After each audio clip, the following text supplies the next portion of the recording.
E o nosso papo de hoje é até quando eu aguento? Até onde vai nossa capacidade de suportar dramas, sofrimentos, perdas? Enfim, até quanto a gente aguenta? Primeira frase que eu quero dizer, muito óbvia: nós temos um limite. Nós temos um limite até onde nosso corpo responde, nós temos um limite até onde nosso emocional responde, nós temos até um momento que vai. A partir de certo momento, tem dois grupos de pessoas. Tem umas que entram em colapso, pum, e para. Um desmaio, um infarto, uma crise emocional, uma ruptura, alguma coisa. Mas tem um grupo de pessoas que vai caindo a energia devagarinho e não percebe. E aí a gente tem que lembrar algumas coisas, assim, eu quero conversar. Vocês vão dizer, é muito óbvio o que eu vou dizer. Mas o nosso problema não está nas coisas complexas. O nosso problema está nas coisas óbvias. É óbvio que a gente tem que fazer tais coisas, é óbvio, tudo é óbvio para a gente só não faz. Então, algumas coisas óbvias que eu quero conversar com vocês. Primeiro, a gente avaliar onde é que estão os nossos limites. Ou eu vou dizer assim, nós precisamos reconhecer os sinais dos nossos limites. Onde é que está acontecendo? Onde é que está o sinal? Existem alguns carros, alguns modelos de automóveis, que a gente bota um programinha lá e diz assim, 90. E o carro vai entrando, 60, 70, 80, 85, 87, 89. Quando chega a 90, começa um bip, pip, pip, pip, pip, pip, pip, pip, para. É um sinal de que chegou no limite. O limite que foi estabelecido. Mas no nosso caso, como é que a gente avalia onde é que está o limite ou não? Primeiro, vamos pensar no nosso limite físico. Nós temos uma capacidade física, ok, limitada. Como é que a gente avalia? A gente avalia observando aspectos. O primeiro aspecto que a gente precisa avaliar do ponto de vista físico é o estado de cansaço. Ok, essa hora do dia, a maior parte está cansada, pessoas trabalharam, pessoas se ocuparam, pessoas fizeram coisas, cansaço. Mas aí tem um detalhe. E no outro dia de manhã, descansou ou continua cansado? Aí é um sinal. Se a cama não tira o cansaço, é possível, eu estou falando do ponto de vista físico, está havendo um excesso em que a noite não repõe. É como um tanque de combustível do carro, gastou 30 litros, repõe 15. Semana seguinte, vai diminuindo, vai diminuindo, vai diminuindo, até o colapso. Então, a pergunta sobre cansaço, cada um tem que responder. Há um estado de cansaço que está perdurando, que está continuando, que dormiu 8 horas e está cansado, no meio do dia está com sono. Pode ser um sinal de que o corpo está piscando a luzinha no painel. Ok. Quer ver um outro sinal que pode ser denúncia de que o limite físico está começando a bater, está chegando no pontinho? Dores no corpo. Dor nas costas, dor nos ombros, dor nas pernas, dores. Dores do nada. Dores daquelas que não sabe de onde vem. E normalmente a gente vai dizer que vem do limite. Sempre lembrando, eu sei que nesse momento é complicado de me lembrar isso aqui, nós não podemos só trabalhar e só ficar em casa, a gente precisa exercitar o corpo. Muitas vezes, as dores do corpo são fruto da ociosidade, do tempo parado. Nosso corpo precisa se mexer. Hoje de manhã, eu tive um atendimento fora, depois uma parte aqui em casa, depois voltei para o consultório. E lá pelas 10 e pouco da manhã, eu estava me sentindo dolorido, muito dolorido. Sentia, especialmente, você sabe que aqui é a região de maior descarga de tensões. Estava dolorido aqui, eu estava sentindo as pernas, e para um pouquinho, parei tudo. Eu moro numa casa que tem 2 andares, desci e subi a escada 8 vezes. Pá, pá, pá, pá, pá, pá, pá, pá, meu coração deu uma acelerada. Aliviou. Era um cansaço pontual. Eu estava muito tempo parado, muito tempo atento. E aí tem um segredinho. Das 7 um pouco até as 8h30, 9 horas, eu estava na cadeira do dentista. Dentista dá atenção. Eu nunca vi alguém dizer assim, hoje estou com vontade de ir para o dentista. Ai, que coisa gostosa, aquele barulho, aquela pressão. Se tu faz isso, me conta. Eu desconfio que tem um probleminha. Deixa eu ver o que está com a minha tela aqui. Tá bom, gente? Vamos chegando. Vamos botando um sinalzinho aqui no aviãozinho, vamos convidando gente para conversar. Volta ao nosso cansaço. O meu era pontual, tá bem. Exercício físico não poderia passar dia, especialmente em tempos de tensão, em tempos de que o emocional está muito alterado. Então vamos lá, nós estamos sinalizando o limite físico. Cansaço, cansaço extremo, dores no corpo, alterações no sono. Alteração no sono é uma denúncia de limite físico e emocional. A excitação mental em excesso tira o sono, porque a mente não quer dormir porque não está legal. Então vamos lá, cansaço, dor no corpo, alteração no sono e alteração no apetite são denúncias de que alguma coisa dentro do meu limite físico, já uns toquinhos de emocional, estão acontecendo. E aí vamos mencionar, a Gil diz que sente insônia diante das situações. Exatamente, vamos fazer esse papo aqui. O que é insônia?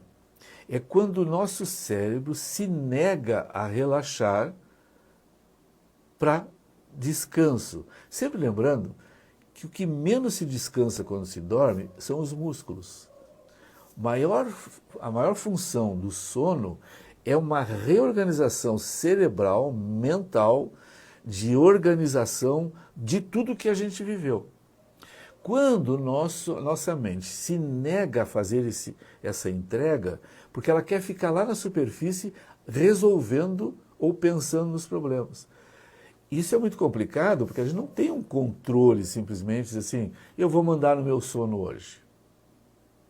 Então, quando as alterações de sono vêm, hoje existem excelentes remédios para dormir. Minha recomendação, não toma os remédios. Temos que descobrir formas, primeiro, para baixar a frequência mental. Tá, mas eu consigo com todo esse noticiário, com todo isso aqui? Sim, a gente consegue. Primeiro, técnicas básicas para controlar o sono. 1 a 2 horas antes de dormir, criar um ambiente de dormir. Baixa as luzes, tira telas brilhantes. Essas telas que vocês estão aí na frente, elas têm uma irradiação muito forte, muito excitante mentalmente. Tem alguns raios não perceptíveis que eles são eletrizantes. Mas não é só pelo raio e não só pela luz. É para que a nossa mente se acalme e entre, ontem eu falei um pouco sobre isso, no estado de monotonia. Nós não... Vocês já ouviram essa frase, mas eu preciso repetir. Normalmente, quando nós estamos num lugar, nós não bocejamos por sono. Nós bocejamos por monotonia. Então, quem cria um ambiente de gerar monotonia, está muito calma, a música está muito calma. Eu já sugeri para vocês, vai lá no YouTube, tem músicas para dormir. Há poucos dias atendi uma pessoa, um homem que disse que a sua esposa só consegue dormir quando vai lá no YouTube e coloca sons de chuva. Tem lá arquivos com 10, 12 horas, só chuva. Se bem que não precisa mais, né? Mas a pessoa escutando o som de chuva, cada um tem o seu jeito. Então, uma música calma, um vídeo de dormir. Mencionei esses dias, vai lá no YouTube e procura auto-hipnose para dormir. É fantástico. Eu conheço gente que tem a mente extremamente excitada, vai na auto-hipnose. O que é auto-hipnose? Alguém conversando com a gente, nos conduzindo para a monotonia. Então tem que estar muito atento a essas questões todas nós. E a alteração de apetite. Você sabe que sofrimentos mentais e físicos podem gerar dois extremos: tirar o apetite ou multiplicar o apetite. De vez em quando eu escuto umas mulheres que dizem assim: pai, eu estou numa crise, está tão difícil, estou sofrendo tanto, mas uma coisa é legal, estou perdendo peso. Então vai ter que ter crise. Mas a grande maioria ganha peso. Vai à vontade. Então, esses sinais a gente tem que responder para a gente. Ando cansaço em excesso? Tenho dores que não tenho por que ter dor, não é doença, é funcional. O meu sono está meio alterado, o apetite está alterado. Sinal piscando no painel do carro. Cuidado, tem alguma coisa acontecendo. Eu já contei para vocês mais de uma vez que lá na década de 80, 70, fim da década de 70, eu comprei uma Brasília nova. Naquela época dava para comprar carro zero. Comprei uma Brasília e andava com essa Brasília. E, pá, era uma beleza essa Brasília. Estava na garantia, bonitinha, linda. Violeta Pop era o nome da cor. Um roxo. Nem sei se hoje eu acharia bonito, mas naquela época estava larga e tal. Aí um dia tinha um evento da igreja. E eu, vamos lá. E saí de Caxias aqui em direção ao centro. Não muito longe, acendeu a luz do painel. E eu olhei e disse, puxa, mas eu não posso parar. Eu preciso chegar, porque eu não vou perder. Era uma apresentação de uma orquestra. E eu... Aí, pouquinho adiante, o carro parou. Aí tive que procurar socorro, vieram me buscar, eu cheguei atrasado no evento. Parecer do mecânico.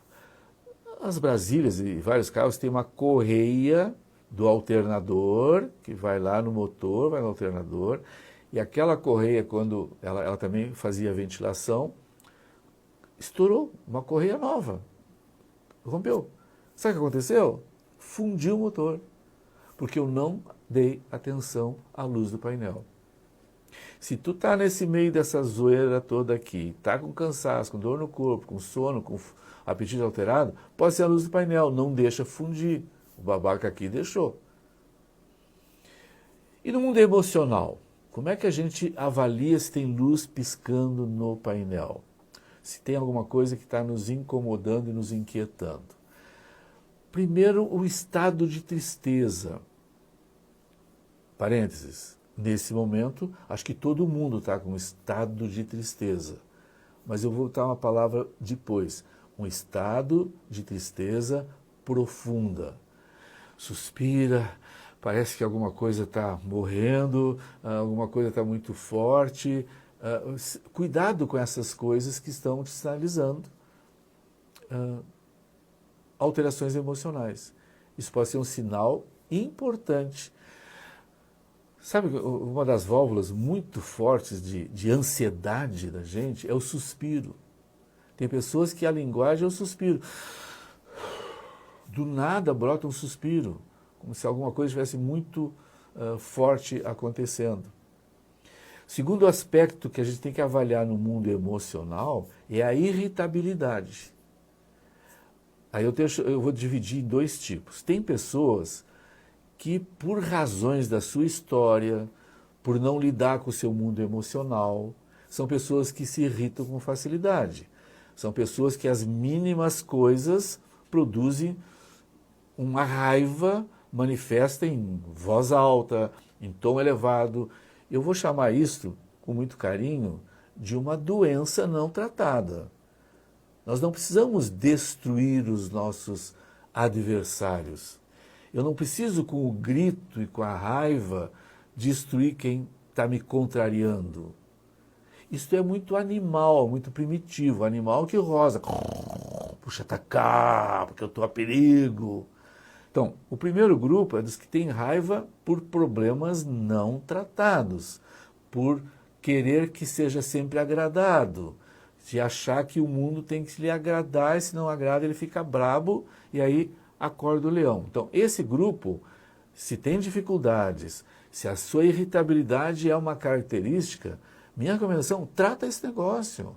Tu vai adoecer e vai adoecer a tua família junto.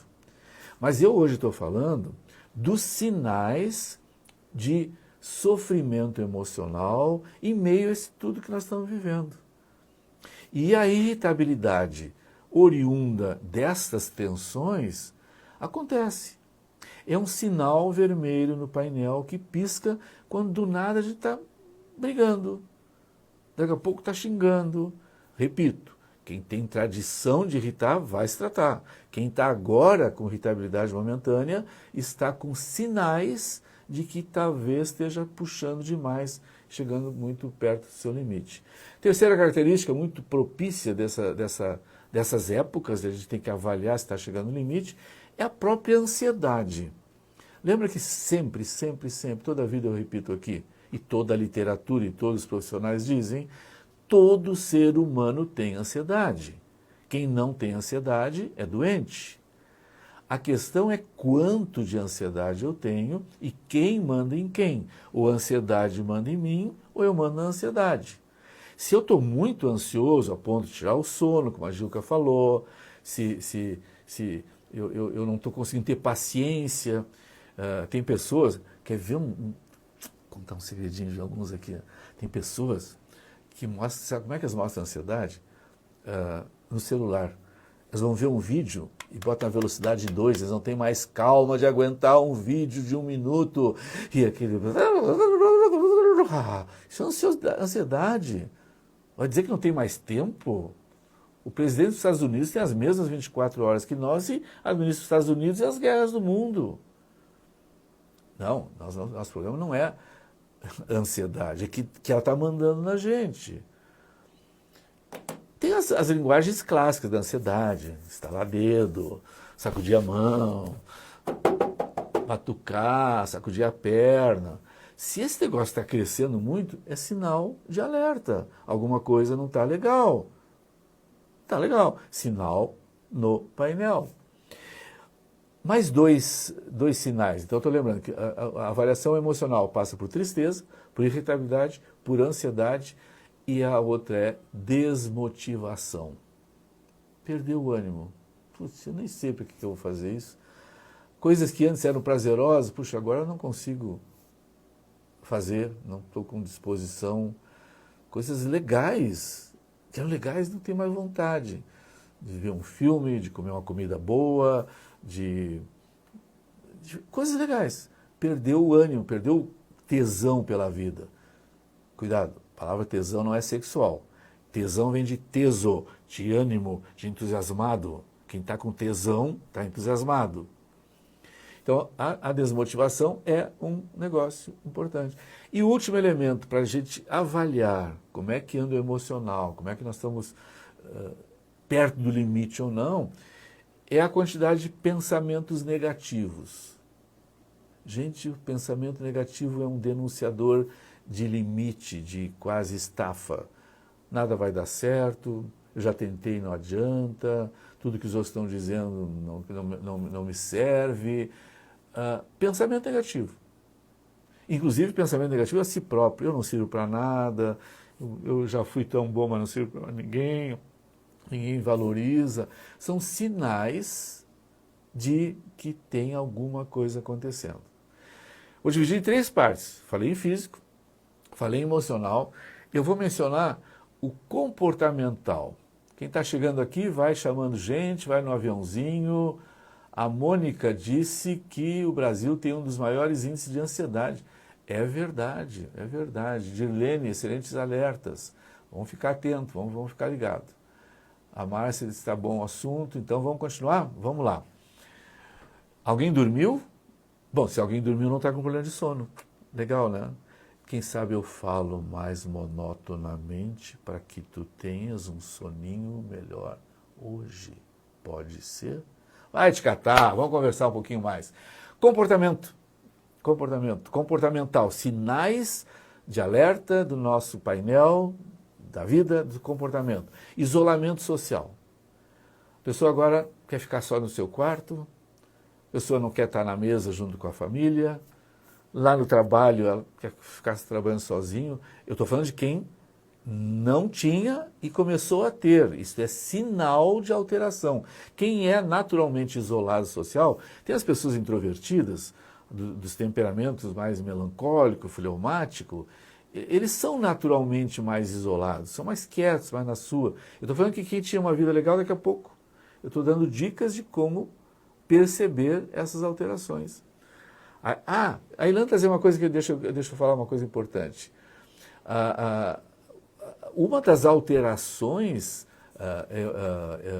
que pode acontecer na pessoa quando ela está alterada é aumento de sono. Apetite pode diminuir e aumentar. Sono pode diminuir e aumentar. Qualquer alteração fora daquele padrão que normalmente vinha tendo, nós estamos falando de problemas. Tá? E quando eu falo um problema, não estou botando carimbo em ninguém, chamando de doente. E é humano, é humano. Comportamental, isolamento social. Normalmente tinham, daqui a pouco está ficando fechado. Isso é um sinal de alerta. Uma negligência com as suas responsabilidades. Deixou de pagar um boleto, começou a chegar atrasado no lugar que tinha que chegar, começou a ficar negligente. Isso pode ser um sinal de que alguma coisa não está acontecendo. Mas outra alteração comportamental muito frequente é a alteração de hábito. Hábitos. Cada um tem os seus hábitos, cada um tem as suas sequências de jeito de funcionar, cada um de nós tem coisas que regularmente faz. Daqui a pouco começou a alterar. O organizado vira desorganizado, o pontual vira atrasado, essas coisas que vão mostrando, tem alguma coisa acontecendo. Mais uma observação importante, as coisas vão na cabeça surgindo, a gente tem que dizer quanto lembra. 1, 2, 3, 5 vezes, isso que eu estou falando, não é problema, gente, é normal. Eu estou falando coisas que ficam perdurando além de 2 a 3 semanas. Aí nós estamos falando de problema. Então, isolamento social, negligência com suas coisas, alteração dos hábitos e comportamentos impulsivos. De novo, o comportamento impulsivo está muito perto da irritabilidade. O que está dizendo? Por que está falando isso? Por que não fez como eu quero? De novo, vou repetir, tem que dividir em 2 grupos. Os que naturalmente são assim, precisam tratar, porque isso é um problema de conduta emocional problemática, mas aqueles que não eram assim, estão impulsivos, estão meio fora da casinha. Então, são cuidados importantes que a gente precisa ter.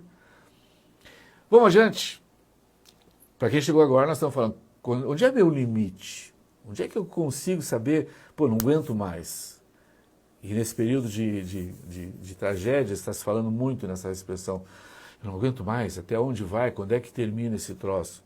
Aliás, vocês já viram, né? A gente não tem mais problema de falta de assunto nas últimas semanas. Fala da enchente, que às vezes a gente fala até demais. Mais uma lembrança, não fica olhando notícia o dia inteiro, tu vai adoecer. Quer olhar um tópico ou outro, cai fora. Senão tu é meu cliente ou cliente de algum outro profissional que vai ter que te atender. Tem que cuidar muito com isso.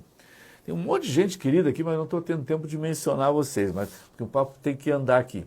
Então, nesse período que nós estamos com dificuldades, com muitas pressões mentais, emocionais, onde é que é o nosso limite? Avaliar o físico, avaliar o emocional, avaliar o comportamental. E como é que a gente faz isso? É o método mais elementar do mundo.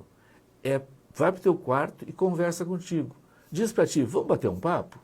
Vamos. E aí tu faz perguntas de autoanálise. Pergunta, como é que está o meu cansaço? Está muito forte? É assim mesmo? Está dentro da minha média? Ou está aumentando? Guarda isso na mente. Ou se quiser, anota.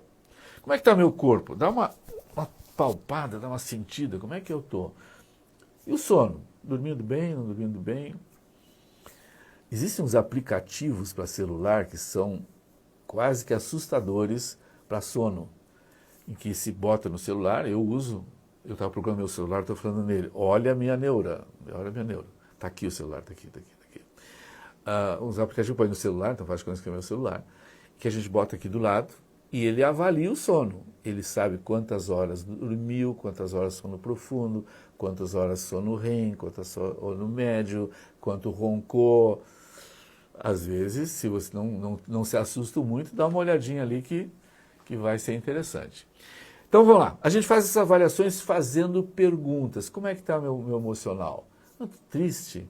Bom, um pouco triste é normal. Eu conversando comigo, tá, mas um pouco de triste é normal, está tudo acontecendo. Mas eu estou mais triste do que deveria com tudo que está acontecendo. Bom, eu tenho que me cuidar. Então, quando a gente faz a sequência de perguntas da alteração comportamental, emocional, física, a gente faz uma espécie de diagnóstico. Se tiver liberdade e tem alguém contigo, conversem entre si. Como é que tu tens visto o meu comportamento? É o mesmo? Se eu era meio, papai, eu estou igual, eu era assim, agora estou assim. Um diálogo maduro.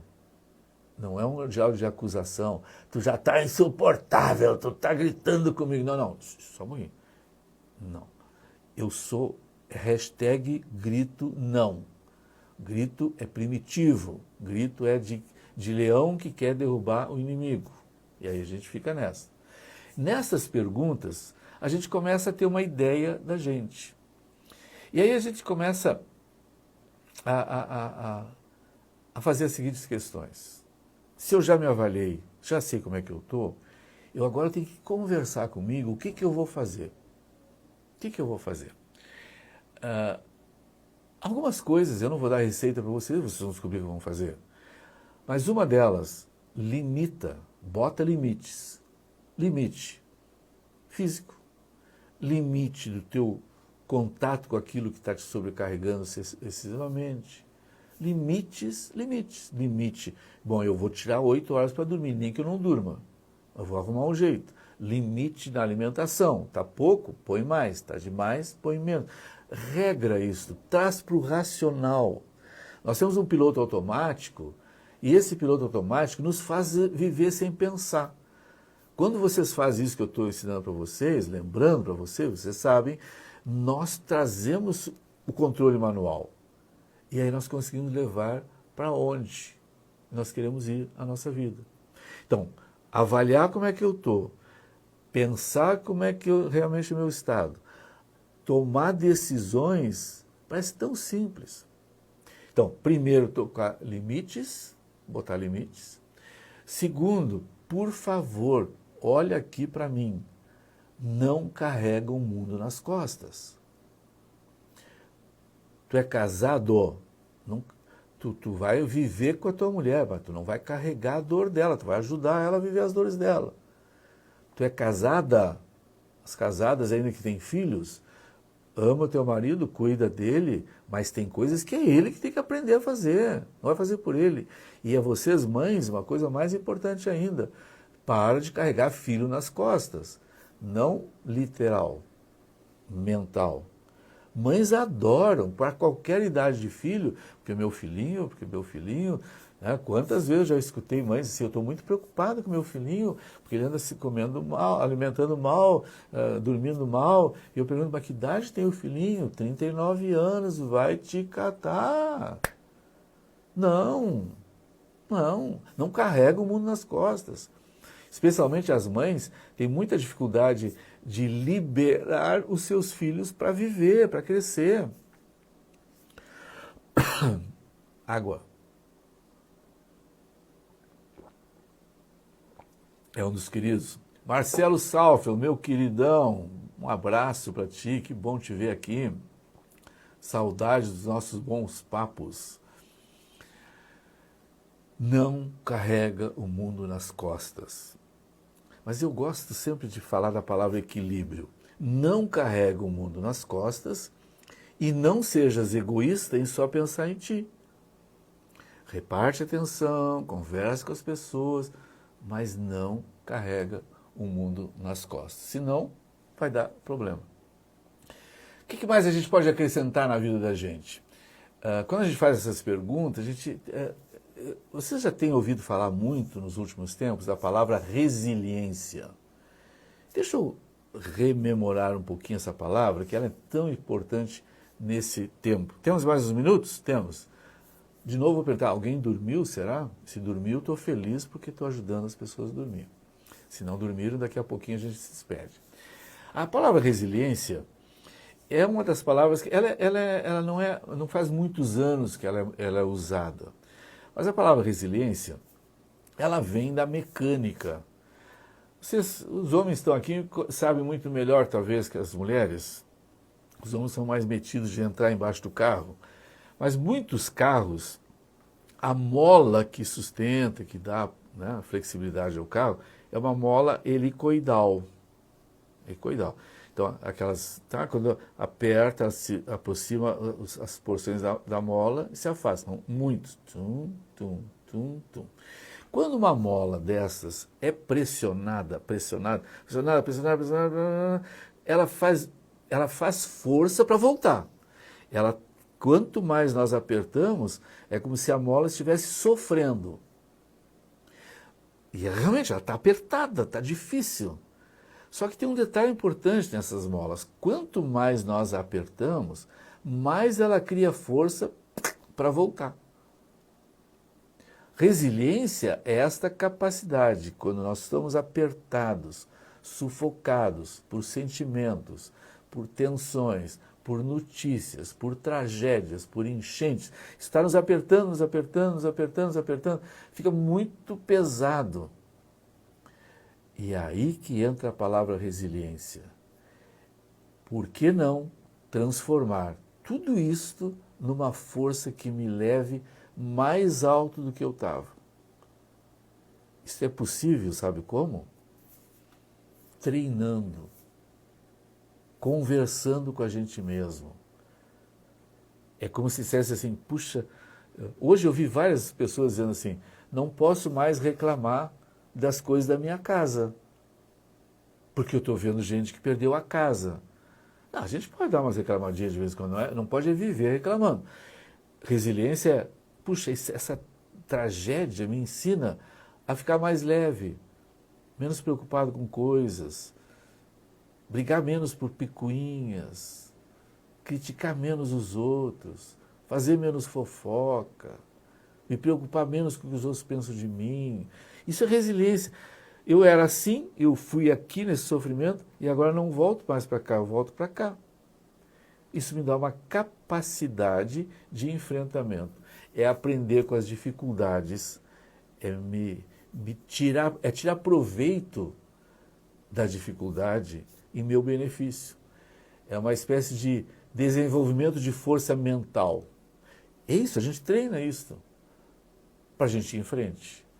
Então, a palavra resiliência, nesse momento, tem que entrar na nossa autoavaliação para a gente ir em frente. E, além de ir em frente, sair melhor. Eu não conheço alguém que tenha se tornado uma pessoa legal, querida, uma referência de ânimo, de amor, que não tenha apanhado na vida, que não tenha sofrido as pressões da vida. Por isso, e aí eu quero lembrar uma coisa para vocês, para nos encaminhar para o nosso fechamento. Primeiro, duas coisas para lembrar para o final. Primeiro, quando nós achamos que o nosso limite chegou, nós temos 10 vezes mais de capacidade. E eu sei que muitos vão dizer assim, não, eu sei onde é meu limite. Não sabe coisa nenhuma. Quando bate uma dificuldade bem grande, nós despertamos uma capacidade que nós não tínhamos ideia. Não tínhamos a menor noção que nós éramos capazes daquilo. Então lembra disso, eu não quero que tu sofras, mas tu vai sofrer. Eu não quero que tu passe por dificuldade, mas tu vai passar. E eu quero também te garantir que se tu aproveitares bem a crise, a ansiedade, o sofrimento, o medo, a tristeza, tu vai crescer. Vai crescer. E aí eu quero lembrar algumas coisas, porque eu não consigo falar de tudo isso, e eu sei que os psicólogos mais eruditos vão me condenar, porque eu estou transgredindo os princípios científicos da psicologia. Se um dia alguém me denunciar, vão caçar o meu registro. Também não vou morrer. Sabe por que eu estou dizendo? Porque a psicologia clássica, eu não posso misturar a ciência com a fé, por exemplo. Eu misturo. Até porque eu nem estou falando com um psicólogo, vocês estão falando com um humano, falando com humanos. E a fé é o elemento que tem que entrar no meio desse processo todo, dessas avaliações, desses sofrimentos, tal qual óleo entra nas engrenagens de um motor. As engrenagens do motor são lindas, são fortes, são capazes, mas elas sozinhas se destroem. Aí bota o óleo e funciona. Para mim a fé é esse óleo, para mim a fé é essa possibilidade de enfrentar. E aí eu vou lembrar um dos primeiros versículos que eu memorizei na minha vida, lá na década de 60, início de 70, não me lembro quando é que foi, que é 1 Coríntios 10, 13. Decore esse versículo, ele faz um bem para a gente na vida muito legal. E o versículo é muito profundo. Diz assim: não vos sobreveio tentação que não fosse humana. Primeira frase. Não vos sobreveio dificuldade que não fosse humana. Quem está garantindo? Deus. Não tem coisa além do meu limite. E aí continua dizendo assim, mas Deus é fiel. Deus é fiel. Ele disse que não tem nada além do nosso limite, Ele é fiel e não permitirá que sejais tentados além das vossas forças. Puxa, que frase, que frase. Não vai ter, Deus é fiel. Mas o versículo termina com outra afirmação bombástica, assim, pelo contrário. Olha esse pelo contrário. Tem uns caras que dizem assim, pelo contrário. Estava assim, pelo contrário. Piada boba, credo. Pelo contrário, juntamente com a tentação, ele vos proverá livramento de sorte que possais suportar. Não tem nada que é humano. Pelo contrário, ele vai dar força, capacidade, entendimento, ânimo, condições para viver bem. Essa promessa, o final diz que para que a gente possa suportar as coisas, não tem algo. Deus não vai dar além do que nós podemos. Tem uma pessoa com a qual eu trabalho, convivo, talvez até... acho que está aqui na live. E há uns 3 dias a pessoa me escreveu assim, o que vai ser dessa gente, desse tudo que está acontecendo? Eu disse, eu não sei, mas eu sei que vamos voltar a viver todos, exceto os que lamentavelmente perderam a vida. 150 já, poucos mortos e alguns ainda não encontrados. Os demais todos vão viver. E eu creio, até aquelas pessoas que estão lá no meio dessa crise, que não creem em Deus, esse mesmo Deus disse, mas eu não vou deixar esses meus filhos, essas minhas criaturas abandonadas.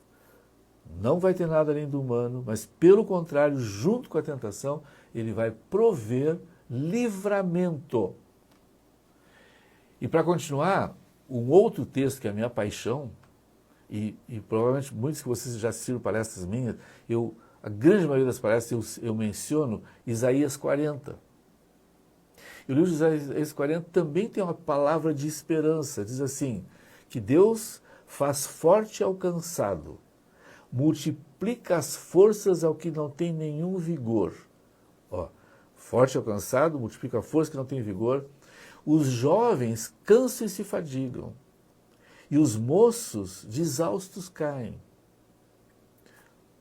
Todo mundo se abala, todo mundo se abate.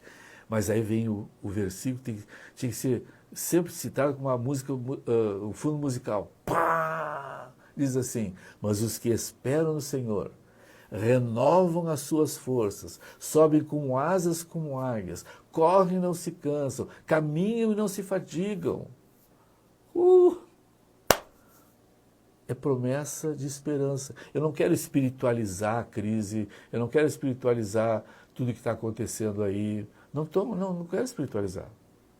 Mas eu não posso esquecer que esse Deus, que disse que renova as forças, que não deixa as coisas acontecerem nos meus limites, que pelo contrário me dá força para... Eu preciso disso.